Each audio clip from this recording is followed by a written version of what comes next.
Okay, well, welcome back to my channel.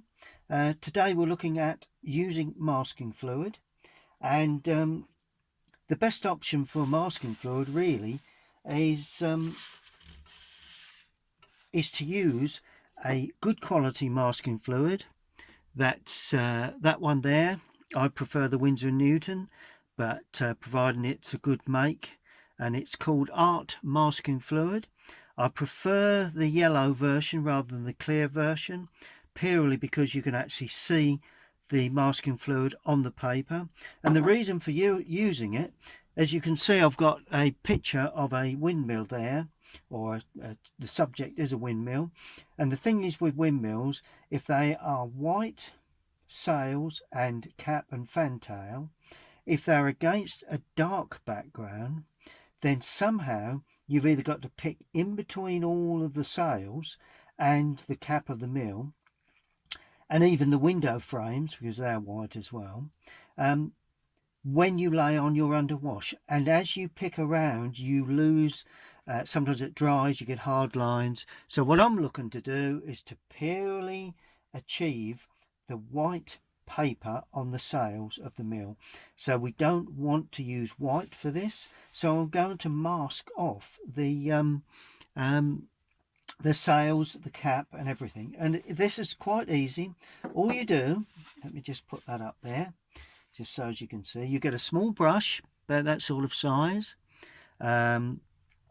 You wet it thoroughly, in other words, get rid of all of the air from inside the brush, because masking fluid, if it dries in the brush, it spoils it.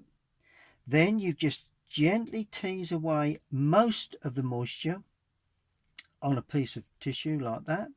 Then you dip in to the masking fluid, just gently tease it on the side like that. Then you start to draw, and you draw very, very slowly and precisely. So that's that. About that length of time, then you go straight back in the water, clean the brush again, and then you remove a little bit of the moisture. The reason I'm doing this is to purely stop any of the masking fluid actually penetrating the brush. Now I'm doing the outsides, so it's purely laying on the outside of the brush. Clean the brush again. Notice how it's dissolving in the water. Then you go back again, and you keep working like this until you've completed the necessary drawing. And it's very, very weak, as you can see, but you mustn't allow the masking fluid to dry on the brush. It's vital. And when I clean that brush now, that is pretty much clean, just like an ordinary brush. So but had I've not have damped it, it would be completely dry on the brush.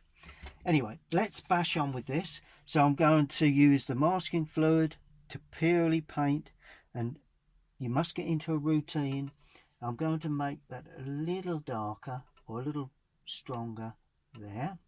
Okay, clean the brush. Notice how I clean the brush on a regular basis, because that is vital if you're going to now I'm going to put the ribs in, not counting them, just quickly painting them in.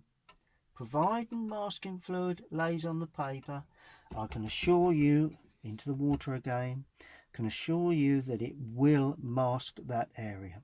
And I'm going to paint this later, purely to show you exactly, like rib there, rib there, rib there. Paint a few of these little ribs in, then clean again. Now I'm going to take the water away because it's sliding down, but you can see the general idea. Into the water, into the masking fluid, and now I'm going to paint the ribs here. Let's do this one first. There you go. Just gently tease down, producing an impression of the ribs of the sails. Straight back into the water, clean the brush. Sometimes you may need to get a little bit off the brush that's perhaps building up. There is a little bit of build up on the end there, just pull that off. But we're not spoiling the brush at all. A little bit off there, straight into the water, into the masking fluid, and one more ribs to be done. Don't think I did this one. There you go, into the water again. Now the cap of the mill, it's all going to be white, so we've got the cap going to wherever you paint this, that is where the white paper will show. So it needs to be the right shape, because if it isn't, straight into the water again. It's only a matter of seconds that you need to leave this on the brush. Oh, the fantail, right? So there's sections of that fantail. We only give an impression of that. And down there. And really on this one, the final, if you look at it against the light, you can actually see where you've painted this yellowing on, but you can see definitely where the cap yellow is. And then finally, I'm going to do the windows, and I'm going to do the complete window, although the glazed area will be darker. But I'm going to do the complete window, it just makes it a little easier. We can do that later. Clean the brush thoroughly, straight onto the kitchen towel paper, and then just remove, I don't know whether you can see some little bits on the end there, just remove some of those.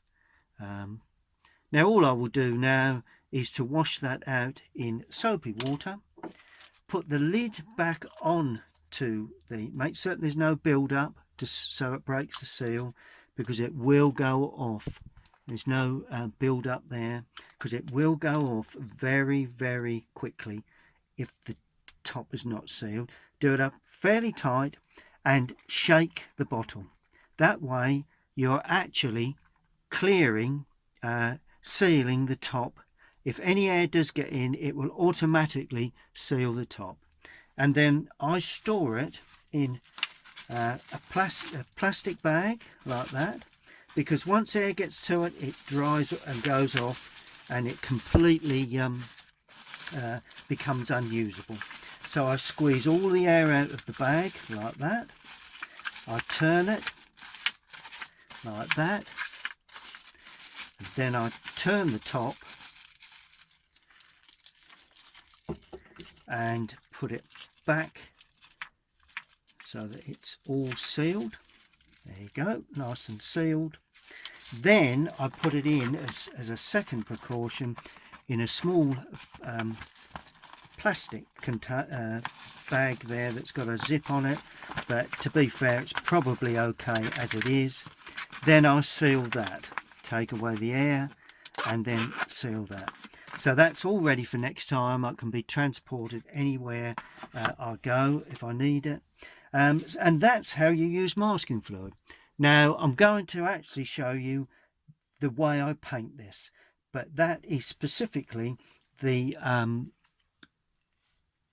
really the way you apply the masking fluid. Okay, subscribe to my channel please if you've not already done so.